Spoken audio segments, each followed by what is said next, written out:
Hello, ಒಂದ್ ಆನೆ ಇರುತ್ತೆ. ಆನೆ ಮುಂದೆ 12 ಬಾಳೆಹಣ್ಣು ಇರುತ್ತೆ. ಆ ಆನೆ 11 ಬಾಳೆಹಣ್ಣು ಮಾತ್ರ ತಿನ್ಬಿಟ್ಟು ಒಂದ್ ಹಂಗೆ ಬಿಟ್ಬಿಡುತ್ತೆ. ಯಾಕೆ ಹೇಳು? ಹಾಗಂದ್ರೆ ಅದ್ರ ಇಷ್ಟ, ಅದಕ್ಕೆ ಇಷ್ಟ ಇರಲ್ಲ. ಇಲ್ಲ, ಒಂದ್ ಬಾಳೆಹಣ್ಣು ಪ್ಲಾಸ್ಟಿಕ್ ಆಗಿರುತ್ತೆ. ಇನ್ನೊಂದ್ ಕ್ವಶನ್ ಹೇಳ್ತೀನಿ ಕೇಳು. ಹೇಳು. ಮತ್ತೆ ಒಂದ್ ಆನೆ ಇರುತ್ತೆ. ಆನೆ ಮುಂದೆ 12 ಬಾಳೆಹಣ್ಣು ಇರುತ್ತೆ. ಆದ್ರೆ ಈ ಸಲ ಆನೆ ಒಂದ್ ಬಾಳೆಹಣ್ಣು ತಿನ್ನಲ್ಲ. ಯಾಕೆ ಹೇಳು? ಯಾಕಂದ್ರೆ ಈ ಸಲ 12 ಪ್ಲಾಸ್ಟಿಕ್ ಇರುತ್ತೆ. ಇಲ್ಲ, ಈ ಸಲ ಆನೆ ಪ್ಲಾಸ್ಟಿಕ್ ಇರುತ್ತೆ. ಎಷ್ಟು ಉರ್ಸ್ತಾವ್ರು. ಇನ್ನೊಂದ್ ಕ್ವಶನ್ ಹೇಳ್ತೀನಿ ಕೇಳು. ಹೇಳು. ಈ ಸಲ ಆನೆನೂ ರಿಯಲ್ ಇರುತ್ತೆ, 12 ಬಾಳೆಹಣ್ಣು ರಿಯಲ್ ಇರುತ್ತೆ. ಆದ್ರೂ ಆನೆ ಒಂದ್ ಬಾಳೆಹಣ್ಣು ತಿನ್ನಲ್ಲ. ಯಾಕೆ ಹೇಳು? ಯಾಕಂದ್ರೆ ಅದಕ್ಕೆ ಇಷ್ಟ ಇರಲ್ಲ. ಇಲ್ಲ, ನಾನು ಹೇಳ. ಹೇಳು ಸಾಯಿ. ಯಾಕಂದ್ರೆ ಬಾಳೆಹಣ್ಣು ನನ್ ಮುಂದೆ ಇರುತ್ತೆ, ಆನೆ ಟಿವಿ ಒಳಗಡೆ ಇರುತ್ತೆ. ನನ್ನ ಮಕ್ಕಳು ಒಂದೊಂದಲ್ಲ. ಇನ್ನೊಂದ್ ಹೇಳ್ತೀನಿ ಕೇಳು. ಹೇಳು. ಈ ಸಲ ಆನೆನೂ ರಿಯಲ್, ಬಾಳೆಹಣ್ಣು ರಿಯಲ್, 2 ಟಿವಿ ಒಳಗಡೆನೆ ಇರುತ್ತೆ. ಆದ್ರೂ ಆನೆ ಬಾಳೆಹಣ್ಣು ತಿನ್ನಲ್ಲ. ಯಾಕೆ ಹೇಳು? ನಾನ್ ಹೇಳ್ತೀನಿ ಕೇಳು. ಹೇಳು. ಯಾಕಂದ್ರೆ 2 ಬೇರೆ ಬೇರೆ ಚಾನೆಲ್ ಅಲ್ಲಿ ಇರುತ್ತೆ.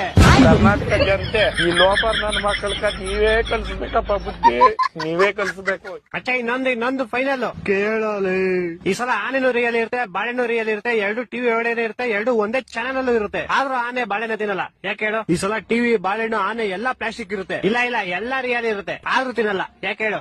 ಗೊತ್ತಿಲ್ಲ, ಹೇಳ್ಬಿಡಪ್ಪ ನೀನೆ. ಆಯ್ತು, ಹೇಳ್ಬಿಡ್ಲಾ? ಹೇಳ್ ಸಾಯಿ. ಯಾಕಂದ್ರೆ ಈ ಸಲ ಟಿವಿ ಆಫ್ ಆಗಿರುತ್ತೆ. ಮಕ್ಕಳು 3 ಬಿಟ್ಟು